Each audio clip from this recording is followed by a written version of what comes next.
Bom, só uma informação aqui rápida que está no site Gazeta Digital. Paulo, antes do seu destaque, a gente que falou desse caso aí, essa morte lá no Alphaville, é só uma situação nova, é que a cena do crime não teve alterações, não teve muita mudança, segundo a polícia, a perícia oficial técnica científica, a Politec, falou então que a cena do crime não teve mudanças, viu, Lúcio? Na realidade, muitas o título mudanças, ali é o seguinte: a cena do crime não teve muitas mudanças. Isso. E aí, teve mudança?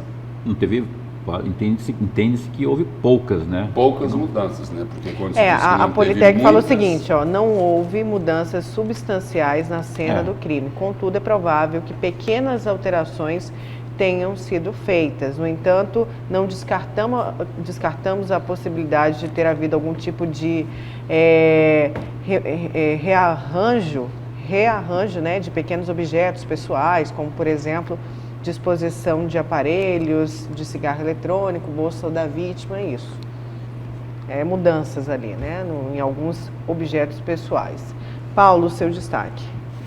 Pois é, gente, aí segue, não é aquele questionamento que todo mundo está fazendo aí. Quem que está investigando esses gastos que estão sendo direcionados aqui ao Estado e também aos municípios por conta da Covid, combate à Covid, não é? O Ministério Público Federal deu o ar da graça ontem, não é? Aí já abriu aí um procedimento administrativo para acompanhar esses gastos, tanto no âmbito do estado de Mato Grosso, como também no município de Cuiabá e outros 17 municípios aqui. E agora é hora de a onça beber água, o que pode ser caracterizado aí com algumas surpresas, não é? Já que o Ministério Público alega na sua decisão que há que se constar dos sites oficiais a transparência, ainda que estejamos aí no momento onde o gestor pode contratar sem licitação, não é? E até por isso se faz necessário, segundo o texto de argumentação aqui do Ministério Público Federal, faz necessário que a publicação, que haja essa transparência por parte do gestor público. E a gente torce muito para que vá a fundo realmente, porque é muito dinheiro mesmo. O Ministério Público está falando aí numa quantia, no valor de 90 e poucos milhões, de 92 milhões e 300 mil reais, não é? Mas isso só até o final de abril. Gente, nós estamos em julho.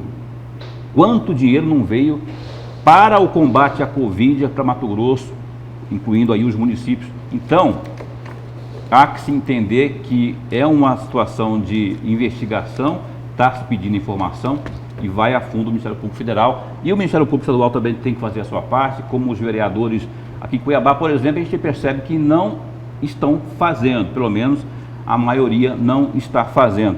E os vereadores dos municípios também, né? Aí entra também o Tribunal de Contas e os órgãos de controle externo.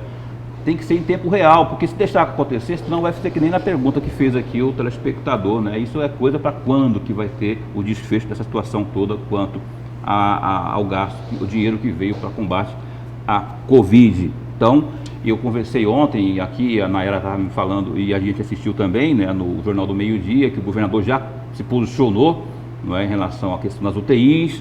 Ontem ele me falou também, lá no programa Opinião, que a questão que está sendo o maior empecilho para o governo do estado é quanto à medicação, medicamentos, não está se encontrando nos laboratórios e em função disso não se pode abrir UTIs. Tem 30, segundo o governador, para serem abertas, estão prontas para serem abertas no hospital metropolitano, só que em função da falta de medicamento e também de médicos, mas médicos ele falou que não é o maior problema é a falta de medicamentos, não está se encontrando no país inteiro, já que a matéria-prima é importada e os laboratórios têm feito essa alegação aí, portanto. Então, essa que é a situação, pelo menos o governo, quando instigado, tem falado sobre o assunto.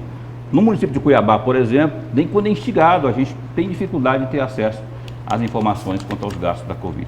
E o ponto positivo importantíssimo aí nessa investigação do Ministério Público Federal em relação aos gastos da Prefeitura de Cuiabá, o ponto positivo é o seguinte: nesse caso, a Câmara de Cuiabá, os vereadores da base aliada não terão condições de impedir, de proibir a fiscalização.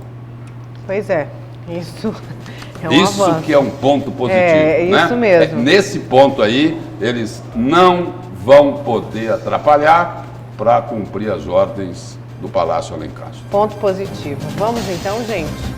Lúcio, bom dia, obrigada. Bom dia. Paulo, obrigada, bom dia. Até amanhã, gente. Bom dia, gente. Vocês ficam agora com o Balanço Geral Manhã com o Daniel Santos. Muito obrigada. A gente se encontra, volta a se encontrar daqui a pouco no Jornal do Meio-Dia e amanhã aqui no Notícias de Frente.